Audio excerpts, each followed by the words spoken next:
आज का हमारा मुद्दा है सबका साथ सबका विकास। नमस्कार, मैं अर्चना और आप देख रहे हैं हंगामा टाइम्स। 2014 में जब मोदी सरकार अपने वादों को लेकर के आई थी तो उसमें सबसे बड़ा मुद्दा था महिलाओं को आरक्षण का और महिलाओं के लिए उज्ज्वला योजना, उनको फ्री गैस सिलेंडर मिलेगा। ये बहुत बड़ा वादा मोदी सरकार ने किया था और लाखों करोड़ों की तादाद में महिलाओं ने अपना भरोसा जताया था और उनको जीत भी हासिल कराई थी। लेकिन 12 सिलेंडर से 9 सिलेंडर हुए, 9 सिलेंडर से 4 सिलेंडर हो गए उज्ज्वला योजना के लिए।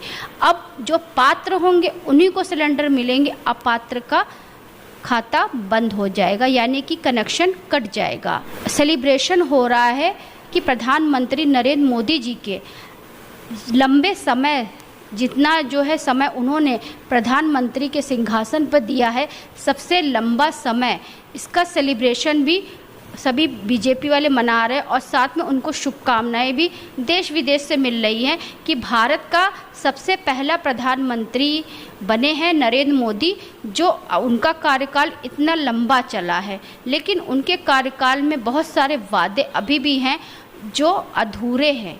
जिस तरह से सबका साथ सबका विकास पे हम बात कर रहे हैं, तो हमारे साथ में आदर्श समाज पार्टी के राष्ट्रीय अध्यक्ष डॉक्टर चंद्रपाल जी हैं, तो उनसे हम बात करेंगे। जिस तरह से एक तरफ सेलिब्रेशन हो रहा है प्रधानमंत्री के लंबे समय का कार्यकाल भारतवर्ष में मनाया जा रहा है, पूरे भारतवर्ष में मनाया जा रहा है। सबसे पहले प्रधानमंत्री बने हैं जो इतने दिनों तक का भारत देश के जो सर्वोच्च प्रधानमंत्री बने हैं। और दूसरी तरफ उज्ज्वला योजना जहां 12 थी, फिर 9 हुई, अब 4 हो गई। तो क्या कहना चाहेंगे चंद्रपाल जी इस मुद्दे पर? देखिए, प्रधानमंत्री जी हमारे नरेंद्र मोदी जी इतने स्मार्ट हैं कि वो इधर उधर की बातें तो लगा के लोगों की, जनता को खुश करने वाली भाषण देते हैं और देखते रहते हैं। हम खूब तालियां बज रही हैं और उसी में ये कह दिया उन्होंने कि उज्ज्वला योजना हमने शुरू की और 12, 9, 4 रह गई। अब 4 ही रह गए। तो बताइए, ये तो एक तरह के समाज के प्रति, देश के प्रति, जो गरीब लोगों के प्रति धोखा है। प्राइम मिनिस्टर को ऐसे शब्द नहीं कहना चाहिए जो आप उसको प्राप्त नहीं कर सकते या जनता को नहीं दे सकते। 2 ही बातें थी जो मुख्य रूप से मोदी जी को, जो मैं समझता हूँ, वो लोगों को, जनता को पसंद आई। एक तो यही कि गरीबों को मकान मिल जाए, और गरीबों को मकान भी उन्होंने मुस्लिम समाज के लोगों को, लड़के लेडीज़ को ज़्यादा दिलाए, जिससे कि लोग खुश हो जाए। और उनके स्टेटमेंट भी दिए बाद में पत्रकारों से और टीवी वालों से, और उन्होंने कहा हमको क्या है, कि बहुत अच्छा अच्छा मोदी जी ने बहुत अच्छा किया, बहुत अच्छा किया। मगर हमने शुरू से ये कहा कि आप केवल ये कहते हैं सबका साथ सबका विकास, फिर दोबारा हमने कहा तो सबकी भागीदारी करिए, क्योंकि हमने प्लानिंग कमीशन थे तो भागीदारी की बात करी। तो भागीदारी की बात न करके वो कहने लगे कि सबका विश्वास हो गया। आप उसको देखें, मन की बात हो गई, उसमें सब में वही चीज़ जो उन्होंने प्राप्त किया है उसको रिपीट किया करते थे। तो मुझे तो अजीब सा लगता था। बहुत से लोगों ने, उन्होंने बुलाया भी था, हमने बिल्कुल साफ कह दिया कि आप गरीबों के प्रति हम तो कमिटेड हैं। तो आपको क्या लगता है सबका साथ सबका विकास हुआ है? सबका साथ सबका विकास भी नहीं हो पाया, सबकी भागीदारी हम चाह रहे थे। नहीं, भागीदारी तो चलिए आपने कहा, लेकिन जो मुद्दे वो लेकर के आए थे सबका साथ सबका विकास, तो सबका विकास कहाँ हुआ? जिन चीज़ों के लिए वो अपनी नीतियाँ लेकर के आए थे, लुभावने वादे लेकर के आए थे, जहाँ 12 सिलेंडर मिलते थे साल में, फिर उन्होंने 9 कर दिया, अब 9 के बाद में 4 कर दिया। तो महंगाई इतनी बढ़ गई है कि आम इंसान को जीवन सफ़र करने के लिए अपने ही बहुत सारी चीज़ों का सफ़र करना पड़ रहा है। देखिए, माननीय मंत्री जी, प्रधानमंत्री के बारे में ये कहा गया था कि उनका असेसमेंट बताइए। तो हम थे जिन्होंने ये कहा कि आप फॉरेन अफेयर्स के मामले में तो किसी हद तक आप सफल रहे हैं, मगर अंदर के जो हमारी समस्याएं हैं देश की, उसमें विफल हुई रहे मोर और लेस। क्योंकि कहने, बहाने बनाने की, भाषण देने की इधर उधर तो बहुत चला है और धर्म और राजनीति को बहुत जोड़ा है। तो ये सब नहीं होना चाहिए। केवल सीधी सीधी बात कहनी चाहिए कि हमको इतना इतना देना है, उससे पहले से निर्णय हो जाए कि ये बजट है, उसके अनुसार हम बांटेंगे। उसके अनुसार जब बजट भी नहीं उपलब्ध है और आप फिर जो इधर, तो आपको क्या लगता है 12 से 9, 9 से 4 हुए, तो क्या सही हुआ है? नहीं, बिल्कुल नहीं सही हुआ। पहले ही बता दिया हमने कि वो सबको, इसको तो छोड़ी दोबारा, जैसे नीट पेपर, जैसे कि जो नीट पेपर लीक हुआ, अब दोबारा से नीट पेपर हो रहे हैं, पुनः से जो है नीट पेपर होंगे। 21 जून को उसकी डेट जो है धर्मेंद्र प्रधान जो शिक्षा मंत्री उनके द्वारा निश्चित कर दी गई है। लेकिन इस जो बार जो नीट पेपर होगा, पिछले बार भी जो नीट पेपर हुआ उसमें बच्चों ने काफ़ी मेहनत करी, सब चीज़ें। अब आने जाने का कन्वेंस, आने जाने का खर्चा फिर से माँ बाप के कंधों पे पड़ेगा। कोई कहीं रहता, कोई कहीं रहता। अभी जैसे हाल ही में पुलिस भर्ती हुई, पुलिस भर्ती का एग्ज़ाम हुआ, पुलिस भर्ती में ट्रेनों की हालत देखिए बस से बदतर हो गई। लोग टॉयलेट में बैठ करके, जो कि रेल मंत्री और प्रधानमंत्री के द्वारा कहा गया था आने जाने की सारी व्यवस्था अच्छी रहेगी, लेकिन अच्छी की जगह अव्यवस्था दिखी कि बच्चे जो भी पुलिस भर्ती के लिए जो पेपर देने के लिए छात्र छात्राएं आए थे, टॉयलेट में बैठ करके लटक करके उन्होंने पेपर दिया। अब नीट पेपर दोबारा से होगा, फिर रेल व्यवस्था में अव्यवस्था दिखेगी। जैसे दुर्भाग्य की बात है कि इस तरह के अनाउंसमेंट बड़े बड़े पदों पर बैठे हुए हमारे प्राइम मिनिस्टर, होम मिनिस्टर और शिक्षा मंत्री जी तमाम बोलते रहते हैं, और बोलने के बाद में वो देखते भी नहीं कि उसमें क्या हुआ। उदाहरण के लिए एक सिंपल सी बात करना चाहता हूँ। बड़ा अच्छा लगा था जब इन्होंने नोटबंदी की थी, तो हमारा नारा था भ्रष्टाचार बंद हो, एक नारा था, और भागीदारी हो, ये हो, विकास हो। यह सब होने के बावजूद भी इन्होंने जब नोटबंदी की तो हमने कहा भ्रष्टाचार बंद हो, भ्रष्टाचार, काला धन जब्त हो, ये हमारा नारा था। तो हमको बड़ा अच्छा लगा कि माननीय प्रधानमंत्री बड़े अच्छे स्टेप्स ले रहे हैं, और उन्होंने गरीबों के लिए कह दिया कि जो रुपया मिलेगा जमा होगा वो गरीबों को जो किसी ने दिया है तो वो माफ़ कर दिया जाएगा या वो दे दिया जाएगा। तो मुझे बड़ा अच्छा लगा कि गरीबों के प्रति बड़े कटिबद्ध हैं और वो ऐसा करेंगे। तो ये महसूस होता रहा था।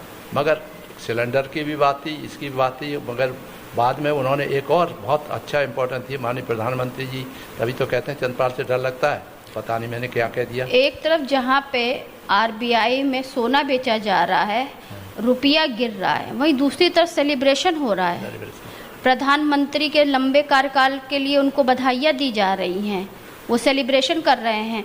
महंगाई चरम सीमा पर है, नहीं बहुत ज़रूरी है, और देश के हालात बद से बदतर होते चले जा रहे हैं। बहुत से बहत्तर के बहुत ज़्यादा, क्योंकि इन्होंने अनाउंसमेंट्स किए हैं, इतना खर्चे किए हैं, इलेक्शन में इतना खर्चे करते हैं जिसका कोई ठिकाना नहीं। जनता चाहे भूखे मर रही, जनता को लोभ देने के लिए कह दिया कि आपको गेहूँ मिलेगा, तो गेहूँ मिलने एक तरह भिखमंगा बना दिया उनको, आत्मसम्मान उनको ख़त्म कर दिया। आत्मसम्मान के अनुसार, अपने सर्च के अनुसार आदमी मेहनत करेगा तो वो उसका ज़्यादा असर, उससे खुद भी अंतर अच्छी उसके महसूस होगा, अनुभव होगा कि मैंने कुछ आपने आत्मसम्मान को रक्षा के लिए ये किया है। अब मैं तो चाहूँगा, मैंने कई बार बोला भी है, मैं तो चाहूँगा कि जो भी गरीब लोग हैं इस तरह के 80 करोड़, बताइए 80 करोड़ लोग जो उनको अनाज दिया जाता है फ्री में, तो हमारा तो ये कहना था कि आप बेच दीजिए इसको दूसरे कंट्री जहाँ पर उपलब्ध ना हो गए हों, और उससे जो पैसा मिला इन गरीबों को, बेचारों को आत्मसम्मान के साथ जीते रहने के लिए इनको अनाज की जगह उनको रुपया दीजिए या मजदूरी दीजिए। उनकी मजदूरी जब नहीं तक वो नहीं मिलेगी, नहीं सबको एक नौकरी सुनिश्चित हो जाए, क्योंकि आज भी जो है सरकारी कार्यालय में बहुत सी जगह ऐसी जो खाली पड़ी है, लोग संविदा पे काम कर रहे हैं। एक आदमी का काम 4 आदमी को करना पड़ रहा है, और एक आदमी उन 4 आदमियों से काम ले रहा है। नहीं, एक देखिए संविदा का आपने जिक्र किया, संविदा को हम हमेशा लड़ते रहे, आज भी मेरे मन में आता है, आज भी सुबह पढ़ रहा था पेपर में, संविदा की बात करने की ज़रूरत क्या है। आप संविधा का मतलब है कि आप धोखा दे रहे हैं उनको, कि उनको ठगियाई करे जा रही है उनके साथ, क्योंकि वो कीमत जो अभी लोगों को ये भी नहीं पता संविदा होता ही क्या होता है। कॉन्ट्रैक्ट की वो से होता है क्या? नहीं, वही बता, अगर किसी सरकारी अधिकारी की सैलरी 60,000 रुपये है और 60,000 का वेतन वो 3 लोगों में 10-10 हज़ार रुपये करके बांटते हैं, और 30,000 ठेकेदार खुद रख लेता है। एग्जैक्टली हर जगह जितने भी संविधायक हैं इतना बड़ा शोषण हो रहा है। सबसे बड़ा भ्रष्टाचार तो जो है नौकरियों में ही है हर एक। और फिर देखिए हमने पूछा, वहाँ दिल्ली में रह रहे थे, खुलेआम सरकार संविदा पे लोगों को नौकरी पे रख रही है। संविदा के लिए तो बहुत बड़ा इनफैक्ट अनाउंसमेंट होना चाहिए जनता की तरफ से कि संविदा बंद करो, क्योंकि ये निहित स्वार्थ उसमें काम करते हैं। संविदा का मतलब है वो ख़त्म करिए और उसको बाकायदा जो मिलना है लीगल रूप में उसको दीजिए। नहीं तो ये महसूस होता है कि ये सब पर्टिकुलर पार्टी जो पावर में है वो अपने लोगों को खुश करने के लिए संविदा पर जल्दी नौकरी दे देते हैं कि नौकरी दे दी, हमने नौकरी दे दी, और उनसे कोई बेचारों का जीवन बर्बाद हो जाता है। मैंने देखा था, सेक्रेटरी एजुकेशन था उस समय, सर्व शिक्षा अभियान चला हुआ था, और सर्व शिक्षा अभियान में कुछ लगा दिए लोग, जो गांव में मिल गया। मेरे गांव का भी एक लड़का लगा, अभी तक कुछ नहीं कर पाया, और उनकी सारी जवानी खत्म हो गई। और ये माने संविदा पे लोग लालच देते हैं कि संविदा पे आप नौकरी लगोगे, 2 साल 3 साल 4 साल 5 साल आपकी सरकारी नौकरी हो जाएगी, लेकिन कुछ नहीं होता, हमेशा और लोगों की उम्र निकल जाती है। तो वही तो बता रहे हैं कि जनता को जागरूक होना पड़ेगा कि इस तरह की जो इलेक्शन से पहले या इलेक्शन के दौरान जो अनाउंसमेंट किए जाते हैं वो नोट करके रख लें, और उसे जगह जगह पर क्वेश्चन करें। जब भी मंत्री जाएं, मंत्रियों को जरूर क्वेश्चन करें कि ये क्या है, मगर वो तो हवा नहीं लगने देते, नज़दीक नहीं कोई भटक सकता, वो एकदम से फुर्स से निकल जाएंगे, वो बेचारे रह जाते हैं। और फिर आके स्टेटमेंट हमारे जैसे और से लोग ऑफिसर्स होते हैं, वो चमचागिरी करने के पक्ष में उनको जो अनाउंसमेंट डिफरेंट टाइप के अनाउंसमेंट कर देते हैं। तो ये जो है प्रकृति, आज मैं जिससे भी बात करता हूँ उसको महसूस होता है, सर आप देखिए कितनी बुरी हालत है, कैसे विश्वास हो। माननीय प्रधानमंत्री कहते थे सबका विश्वास, कैसे विश्वास हो सबके वो। और मन की बात में हमेशा वो रिपीट करते थे, कहीं कहीं नए नए लड़के लड़कियों को कहीं बैठे हैं उनको प्रवचन देने लगते थे। प्राइम मिनिस्टर को प्रवचन लड़कों को बच्चों को नहीं देने की ज़रूरत है, वहाँ तमाम टीचर्स, बड़ी बड़ी इंटेलिजेंट लड़कियाँ टीचर्स बैठी हुई हैं, वो समझाती हैं, पढ़ाती हैं। आपको तो ओवरऑल गोल निश्चित करना है देश का कि हमें कहाँ ले जाना है, कैसे ले जाना है, और ईमानदारी के साथ ले जाना है या ठगियाई के साथ ले जाना है, क्योंकि जनरली बेईमानी के साथ सब कुछ काम करते हैं। तो आम जनता से क्या अपील करना चाहेंगे आप? आम जनता तो मैं क्या अपील करना चाहूँ, मैं प्राइम मिनिस्टर नहीं हूँ, मैं कुछ नहीं हूँ, चीफ मिनिस्टर हूँ, कुछ भी तो नहीं हूँ। स्वतंत्र देश के स्वतंत्र नागरिक तो हैं। तो स्वतंत्र नागरिक होने के नाते प्रधानमंत्री जी को क्या शुभकामनाएं देना चाहेंगे? स्वतंत्र नागरिक होने के नाते मेरे दिमाग में यही रहता हमेशा कि जितने भी गरीब लोग हैं पहले, उनको तो नंबर 1 टॉप प्रायोरिटी पे उनकी सहायता करनी चाहिए। जैसे विधवा हैं, विधवा अगर है, अगर उसका देख रेख नहीं करे जाएंगे तो बेचारी किस रूप में रहती होगी, मैं I can imagine and you can also imagine. तो हर आदमी जिसके विधवा उन्होंने देखा है उसके जीवन को, यानी यहाँ तक आज के है लड़के तक भी अपने अपने स्वार्थ में लिप्त हो जाते हैं और माँ को छोड़ देते हैं, परेशान होते हैं। तो इसलिए ये जो बात है इसको प्राइम मिनिस्टर को या और किसी को छोड़ देखना चाहिए। एक बात मुझे बहुत अच्छी तरह याद है, मैं प्राइम मिनिस्टर साहब से जोर से कहना चाहता हूँ कि आपने नोटबंदी के पश्चात ये कहा था कि जितने भी बाहर भेज दिए हैं धन लोगों ने, वो धन को जब्त किया जाएगा और वो जब्त गरीब लोगों को बांटा जाएगा, ये किया जाएगा, उनको उनकी हिस्सेदारी निश्चित की जाएगी। आप देखो उन्होंने ये भी कहा था कि जितने भी मिनिस्टर्स हैं एमपी हैं, जो आज के बाद जिस दिन नोटिफिकेशन हुआ था और आज के बाद पहले ये होगा कि वो अपने असेट्स के हमारे पास इंक्वायरी दें, वो इंफॉर्मेशन प्रोवाइड करेंगे। तो आज तक मैंने नहीं सुना कहीं भी कि इंफॉर्मेशन दी गई है एमपी एमएलए के द्वारा, मंत्रियों के द्वारा, या नहीं दी गई। क्योंकि वो नहीं दी गई तो आप समझ रहे हैं माननीय प्रधानमंत्री की वायदा का खिलाफत हुई है, वो ठीक नहीं है। आज भी अगर चाहें तो उनको पहले निकालिए कि धन कुबेर बैठे हुए हैं, बताइए नेता, हमारा राजनीतिक अपराधीकरण बंद करो, भ्रष्टाचार बंद करो, और वहाँ उल्टा हो रहा है। तो ऐसा हो रहा है कि 100-100 500-500 के नोट और गड्डियाँ जो गिनने के लिए मशीनें बढ़ाई जा रही हैं, और वो आप समझते हो किसी ऑर्डिनरी आदमी का है, किसी न किसी बड़े नेता का ये धन है जो कि रखा हुआ है। गरीब आदमी टुकुर टुकुर टुकुर देखता है। गरीब आदमी छोड़िए, मेरा जैसा आदमी देख रहा है कि जी हो क्या रहा है, हो क्या ऐसे देश चलेगा। क्यों नहीं आप अनाउंस करते कि ये सख्त जब तक तो होना ही है, जो रुपया मिलेगा उसे जब्त करिए, छुड़वा लें वो अलग बात है, मगर जब्त होना चाहिए। फिर दूसरा, आपके जितने भी निचले गरीब निरीह हैं, बेचारों को खाने तक नहीं मिलता, वैसे बैठे हुए हैं बड़े लाट साहब की तरह गाड़ी में, और वो बेचारा भूखा प्यासा चला जा रहा है, सड़क पर भीख मांग रहा है। ये सब बंद होना चाहिए। ऐसा नहीं कि नहीं कर सकता, देश के पास इतनी संपत्ति है कि अगर चाहे तो उसको ऐसी चीज़ों को, समस्याओं का हल निकाला जा सकता है, और जिससे कि हाँ, प्रधानमंत्री तो ऐसे काम किए हैं, चाहे लॉकडाउन हो, चाहे नोटबंदी हो, चाहे 3 तलाक का मामला हो, चाहे धारा 307 हो, कोई भी चीज़ें हो, तो उन सब चीज़ों को लेकर प्रधानमंत्री तो इतने बड़े बड़े कानून नियम लेकर के आए कि लोगों को अपना फैसला बदलना पड़ा। बिल्कुल, वो तो यही समस्या है, दुख होता है इस बात को कि जब तक आप जस्टिफाई नहीं करेंगे, देखेंगे लोगों को। और बजट, मेन चीज़ बजट है, हम तो चाहते हैं कि बजट को आप निश्चित करिए इस तरह से कि जो आपके पास इकोनॉमी है उससे पैसा आ रहा है, उसका पहले तो बजट ही तो बनाया जाएगा ना। बजट बनेगा तभी तो आप कुछ खर्च कर पाएंगे उस पैसे। तो बजट बिल्कुल फर्स्ट क्लास बनना चाहिए। मैं सारे लोगों को मैंने देखा है। मनमोहन सिंह साहब इतने बड़े वो थे, आज उनकी वो भी है, एनिवर्सरी है, श्रद्धांजलि उनको। बहुत अच्छे थे। उन्होंने कहा रिटायरमेंट होने के बाद मुझे बुला के कहते हैं चंद्रपाल जो चाहो बताओ क्या पद ले लें। मैंने कि सर बस ये कहा फिर तुम कहोगे कि मैं अपने बारे में कह रहा हूँ। मैंने उनसे बिल्कुल साफ कहा, मैंने सर हमको गरीबी के साथ लड़ने का मौका मिलना चाहिए।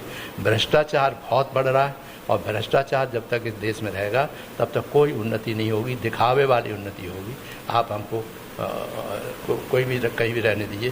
उन्होंने कहा कोई भी पोस्ट ले लो, बताइए इतना बड़ा डिग्रेडेशन मुझे मिला कि कोई भी पद ले लो। प्रिंसिपल सेक्रेटरी MSME था जिसने आज क्रांति पैदा कर दिए। सब चिल्लाते जरूर हैं कि हम ये कर रहे हैं, वो कर रहे हैं, वो कर रहे हैं, मगर अभी भी हमने कहा था कि क्लस्टर बनाने दीजिए।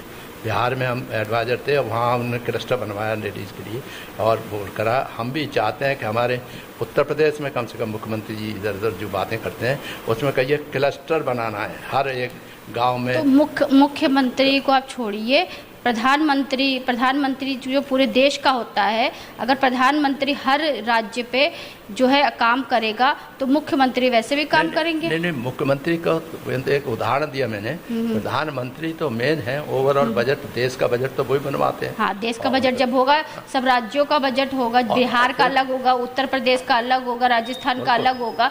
तो सारा बजट जब उनके द्वारा पास किया जाएगा तभी तो अन्य राज्यों तक पहुँचेगा। दूसरा जो है, जो उन्होंने नोटबंदी पे जो कहा था कि मैं अपने MP MLA से कहूँगा कि अपने असेट्स हर साल हमको प्रोवाइड करें। मैं माननीय प्रधानमंत्री से अनुरोध करना चाहूँगा अपने वादा को याद रखें और उस पूरे लोगों के जितने भी धन हैं उनको बाहर निकलवाइए और गरीब लोगों की सहायता करिए।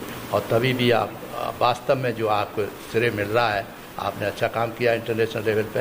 मैंने कहा भी था कि इंटरनेशनल लेवल पे तो आप अपना ठीक है इधर उधर करके बात कर लेते हैं, ठीक करते हैं, मगर इंटरनली जो बहुत ख़राब स्थिति है। इंटरनली एक लड़का मिल गया कहीं, गरीब आदमी, पीट पाट डाला, कानपुर हमने को नहीं हुआ, मार डाला। बहुत से मरने वाले उदाहरण हो जाते हैं। धन्यवाद आपका। तो ये थे हमारे साथ में आदर्श समाज पार्टी के राष्ट्रीय अध्यक्ष चंद्रपाल जी, जिनसे हम बात करने के लिए आए थे। आज का मुद्दा था हमारा सबका साथ सबका विकास। तो सबका साथ सबका विकास में जिस तरह से उज्ज्वला योजना, जब उज्ज्वला योजना, प्रधानमंत्री उज्ज्वला योजना जब आई थी तो महिलाओं के चेहरे खिल गए थे। साल में 12 सिलेंडर मिलते थे, फिर साल में 9 सिलेंडर हुए, अब साल में 4 सिलेंडर मिलेंगे। तो सभी लोग अब बात कर रहे हैं कि जिस तरह से मोदी सरकार में सबका साथ सबका विकास की बातें की गई थी, लेकिन सबका साथ सबका विकास अभी तक नहीं हो पा रहा है। जिस तरह से मोदी सरकार में जितने वादे थे सब अधूरे नज़र आ रहे हैं। चाहे आपका उज्ज्वला योजना हो, चाहे आपको नीट परीक्षा को लेकर के हो, 2014 से लेकर 2026 तक सबसे ज़्यादा पेपर लीक मामला बीजेपी सरकार में आया है सामने।